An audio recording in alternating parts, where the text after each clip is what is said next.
Bobby Kotick's been doing a bit of a speaking tour. Apparently he's still allowed to just go and talk places. No one, it's mad, isn't it? No one's cancelled Sir Bobby Kotick. Blasted the UK. Blasted. So I came out blasting, said Bobby Kotick.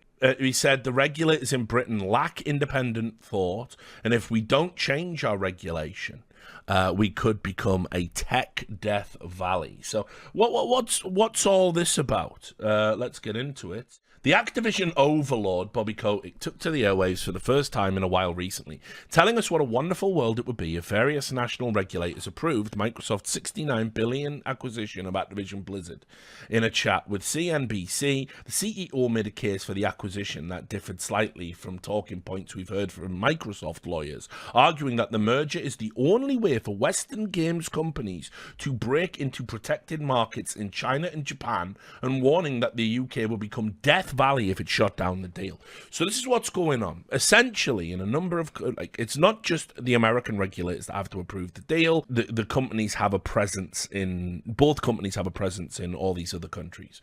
So some people are being resistant to it because it is a huge media company buying out another huge media company, and obviously most countries have, in America they are somewhat risible. There's anti-monopoly laws because obviously it greatly affects the consumer if one company owns something, God forbid essential, because they can set the price. Kind of like pharmaceutical companies. Oh, you need some of that insulin, do you? Silly diabetics. And they get to fucking bleed you. So you have to shut down monopolies wherever you fucking see them. Because you get a substandard product, or if the product isn't substandard, you pay through the nose for it, for something that's ultimately cheap and abundant to produce.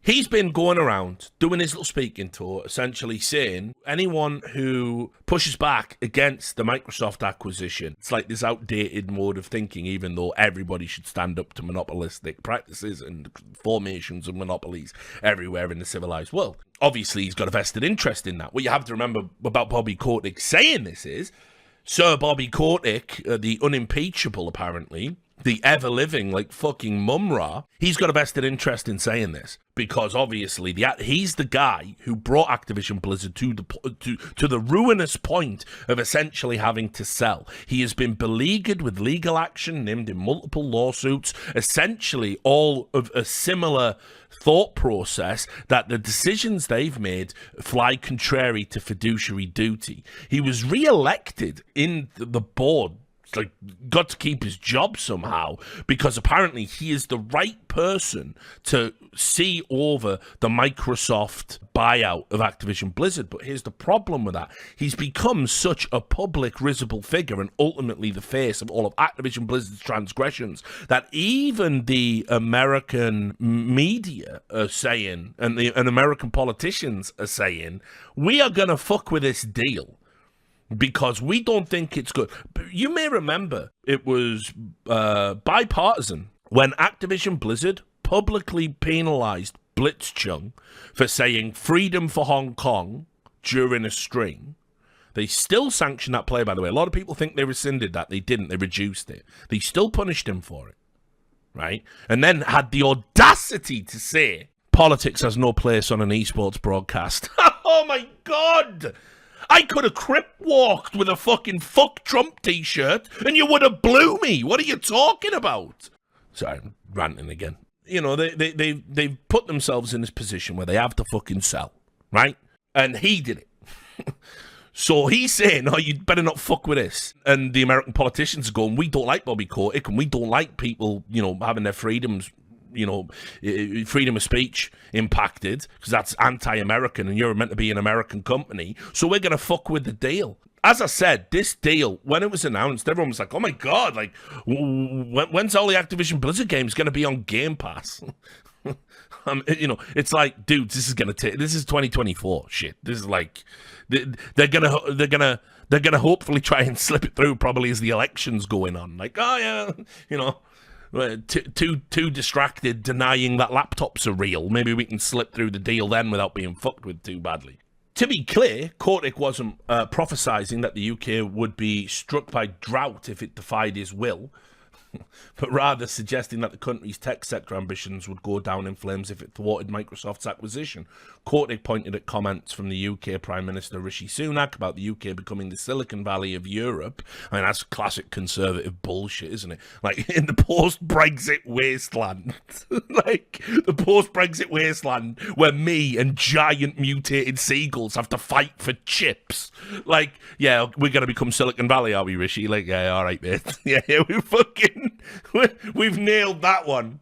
Oh, my fucking God. Like, it's so mental, like, just fucking unreal. But okay. If deals like ours can't get through, the UK is not going to be Silicon Valley. It'll be Death Valley. Kotick added that a post-Brexit UK is probably the first country where you're seeing a recession. Oh, I can think of some others. Like the real severe consequences of recession. Yeah, I don't know. That baby formula shortage wasn't great, was it? And people having to fucking pay like $10 for just a drip of oil. But what do I know? Your hyperinflated country definitely not in a recession, apparently, because, you know, they changed the definition of what recession is. You're doing it again. He then suggested that the country would want to draw on the technical talent of institutions like Cambridge to counteract that. That's Cambridge University. I would think you would want to embrace a transaction like this, he told CNBC presenters, where you're going to see job creation and opportunity. Given that any plans to bolster Britain's tech sector will need buy-in from titans like Microsoft, it sounds like a threat just as much as a warning. Kotick followed up his CNBC interview with a chat in the Financial Times. That's hilarious to me, because Financial Times, while it is a juggernaut in the finance industry, they've also been the people leading a lot of the charge of the reporting on Activision Blizzard and have been very uncharitable, as everyone should be at this point, to Bobby Kotick. So I'm surprised with that. He said he once again blasted the UK government. He came out blasting again and said they lack any real vision in the leadership for pursuing these kinds of opportunities. It seems like a bit of a fragile government. I mean, he has got us there. Like, I'm not gonna lie. I don't think Rishi's gonna be. I mean, he's no show me the trussy, is he? But you know, I do think we're headed towards the inevitable pushback, where we will no doubt get a lame, insipid Labour government who raises our taxes and then doesn't fucking spend it on any of the shit they promised to do to get in power. This is how it works in Britain, by the way. You know, I'm always down on the American politics, aren't I? That's just because our politics are just set in stone for as long as I've been alive. Like, pretty much since Thatcher went, you know, that was a thing. But like, pretty much since Thatcher went, what you have is, here's the Conservatives. Guess what they want to do? Crony capitalism. Oh, we're going to create strong jobs, but we must have a society where people work hard and try hard. We're going to cut all the benefits for people. What's that? You're not really disabled. We're going to take your benefits away. Blah, blah, blah. And they do all of that shit, right? And then probably do, like, you know, but then, in the good times, it's got nothing to do with what they're doing. But if we have good times, everyone goes, wow, the Conservatives are so good with money. And everyone's got this abundance of cash. And everyone goes, yep, that's what happens when you vote Tory. That's why you should do it in future. And a bunch of working class disillusioned people actually think Conservatives give a fuck about them. And there's such a thing called the working class Conservative in Britain, which is like the maddest oxymoron. But whatever. But then, when the times are bad, the Tories just tell you, unfortunately, we must have austerity measures and your benefits will be slashed because we can't be giving away money right now, not in this economy. We had austerity measures, by the way, now for like, what, 12 fucking years? Like, how much more austerity can I have? Like, you know what I mean? I got a fucking shoelace for a belt. I'm walking around like I'm in a fucking Dickensian novel.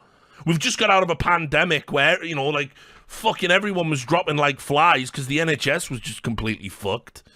And you won't give nurses a pay rise. They were the heroes, weren't they? Remember when nurses were heroes? You all loved them TikTok videos. And now the Tories are like, yeah, sorry, like, can't have a pay rise. Sorry. People who drive trains can't have a pay rise. Meanwhile, we're bailing out the banks again, lads. See ya.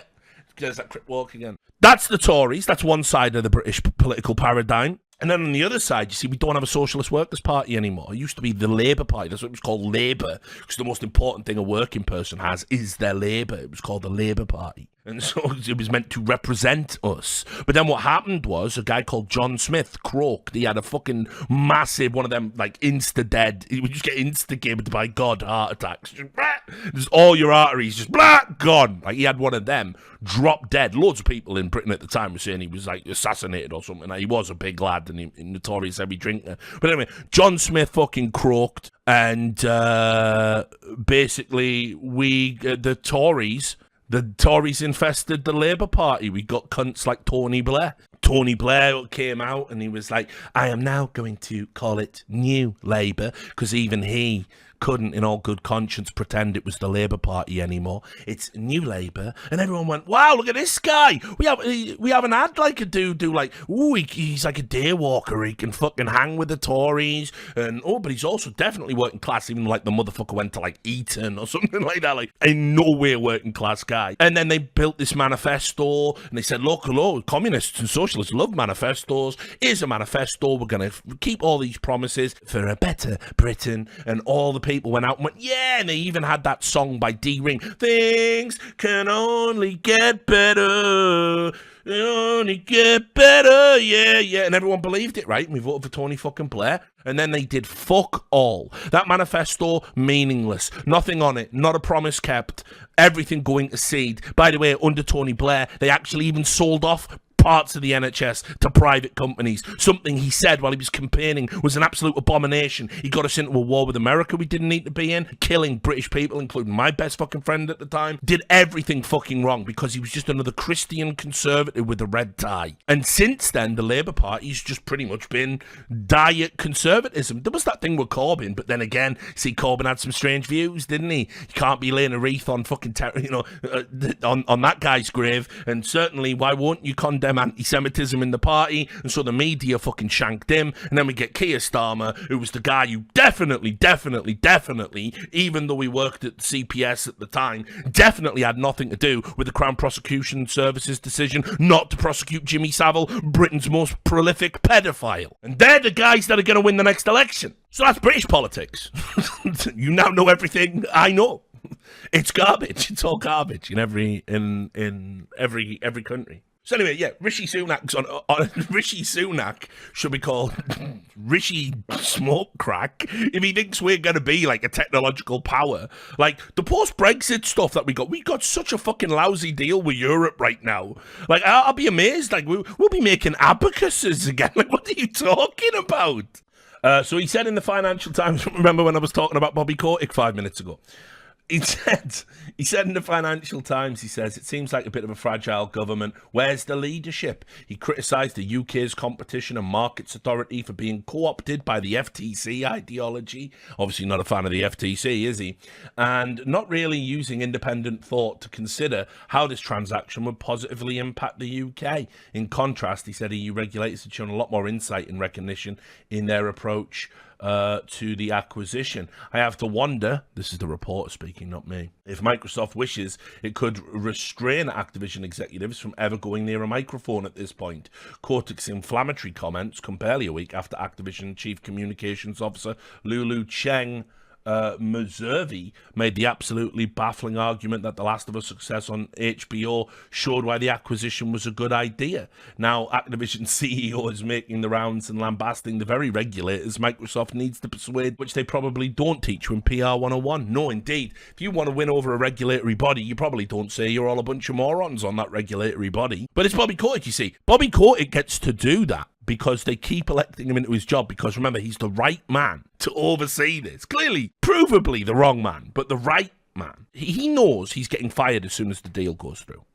This is why my theory is the NetEase deal was tanked by him. I don't think he gives a fuck now. I think he literally is, well, it ain't my Activision Blizzard no more. Time to do some prime Koticking. And that's what he's doing. Taunting regulators. It's not going to be his problem. He walks away with millions, no matter what. They can't, it cannot be stopped. He owns all the stock. It's already been agreed upon in the price. Nothing can stop him having the money. so whatever. So Bobby Kotick just gets to be Bobby Kotick.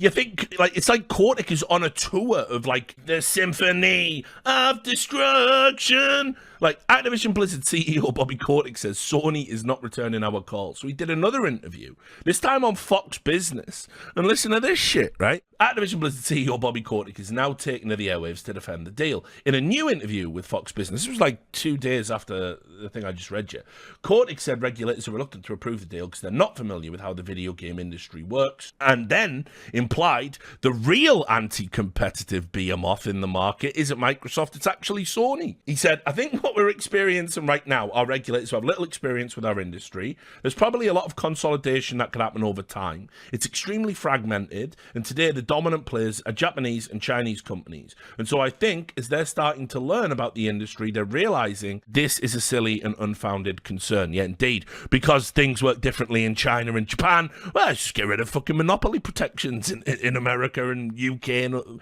what other countries affected by this Microsoft buyout. You start with, what even is Call of Duty? It's a military simulation that's based on military experience throughout the course of history. There's nothing proprietary about that as an idea. If Sony, for example, wanted to make games based on the military, they have a film studio and a library of television programs that all inspired. Like, they've just done the deal with Last of Us, this fantastic new show that's on HBO, but they created this program from the ground up based on a video game. So there's an enormous amount of competition. I think when regulators start to understand that, they'll actually think about the transaction differently. And remember, these were the tweets from Lulu Cheng about the thing. We can have a laugh at those in a second. What Bobby Kotick is saying is, because a video game got adapted into a TV show by HBO and it's been lucrative and it's been critically successful, even though every episode has just got progressively worse. Yeah, unpopular opinion, I guess, but also the right one. Sony got their game adapted to a TV program. Actually, Microsoft and Activision Blizzard merging can only be a good thing. It's silly to be worried about one giant behemoth company buying another behemoth company and having access to all of their intellectual property. And also, by the way, if Sony wanted to make a shooty bang bang game, they could make a shooty bang bang game. I cannot believe this guy. So talking absolute shite to get this deal done on any person who put a microphone in front of them, which why again, I thought we didn't platform fucking people that were like, that presided over bad things, but whatever. They keep talking about this fucking HBO thing, and it's so crazy. You have to understand, commercially speaking, if you know about the numbers, Last of Us was one of Sony's like huge sellers. It was obviously made Naughty Dog as a studio, essentially. Like it is a vastly commercially successful game. And not only was the sequel commercially successful and inexplicably critically successful, they also got a bunch of secondary content. They get to repackage it now. It's coming to PC. This was only on console markets. It's never even been released on PC. It's not a surprise that a successful media product gets adapted by another type of media. It's like, it doesn't happen often with video games, but you also have to remember the cinematic nature of The Last of Us makes it just ripe for an adaptation. What I've increasingly realized is, just having felt none of the emotional highs or lows during the TV show, is this actually proves that you can have an effective story in a video game and there is no need to adapt it to another medium. In fact, it loses something when you do. It's made up that decision for me in my mind. This adaptation was essentially worthless in terms of the narrative and emotional stakes and all that stuff. But I mean, obviously it's going to make people a ton of fucking money. This was obviously the aforementioned Lulu Cheng Miservi. The Last of Us is produced by Sony Pictures Television and PlayStation Products. She's had the talking points. It's based on a best-selling video game developed by a Sony-owned studio and published by Sony as a PlayStation exclusive. Why does this matter? The FTC has opposed the Microsoft Activision Blizzard deal on the grounds that Microsoft could suppress competition from rival consoles by leveraging Activision games. It sounds like there's some worry that Sony's position as market leader could be jeopardized by this deal, but there's no cause for concern. Sony has an unrivaled war chest of IP, not just in gaming, but TV, movies, and music, which can be developed into games or can market existing games. Case in point, the TV show The Last of Us is already generating renewed interest in that game. Sony's talent and IP across gaming, TV, movies, and music are formidable and truly impressive. It's no wonder they also continue to dominate as the market leader for consoles. In gaming, Sony is the first of us, and they will be just fine without the FTC's protection. That is a chronic misframing of what the FTC is concerned about. It's not that if Activision Blizzard and Microsoft merge and become one, that they knock Sony off the top. Like, the FTC doesn't give a shit about that. No one gives a shit about that. It's that you would occupy so much of the market that you could essentially begin a process of squeezing Sony out over time. You know, we're not talking a year, 2 years. These considerations are made when you think in terms of decades. Would it give you a disproportionate place in the market for the products you sell? Would it give you a functional monopoly on the products you sell? Would it kill competition? It's highly unlikely that Sony, by the way, is a problem, but also a monopoly. When the FTC and entities like this talk about, monopoly laws, it's not just about monopolies. Like, there are other online stores I can go to besides Amazon. But who does? It's usually very rare and for something very specific. If it's a general purchase, you go to Amazon. Why? Because they have a functional monopoly in the industry. Because they were allowed to essentially acquire so much digital territory that they're now unimpeachable. Now, yes, it's a successful business story, but also it's very bad for consumers. It's bad for people who want to start businesses like Amazon. There's no point. What could you offer as a value proposition that's better than Amazon? Probably going back in time, Monopoly Commission might have said, like, oh yeah, we can't have, we have to watch Amazon's growth and acquisitions. And that's the point. That's the whole point of it. It doesn't matter that some fucking game got turned into a fucking TV series. The prospect is as well, you could also potentially one day think, fuck it, let's buy Sony as well. You make so much money because you increase market space, you buy an arm of Sony, you wrestle a studio away from Sony, and bit by bit you take Sony apart. So yeah, no, these are valid concerns. By the way, I want the deal to go ahead because I never want to see this fucker's face ever again. I never want to have to do content about him ever again. I never want to talk about the mad shit he says or think about how his company fucking, deeply affected people I know and colleagues in the industry, even the ones I don't know. I don't want to, is it a potentially bad thing for consumers? Yeah, there's some fucking definite considerations. He's only gone and done it again. 100% sick gamer.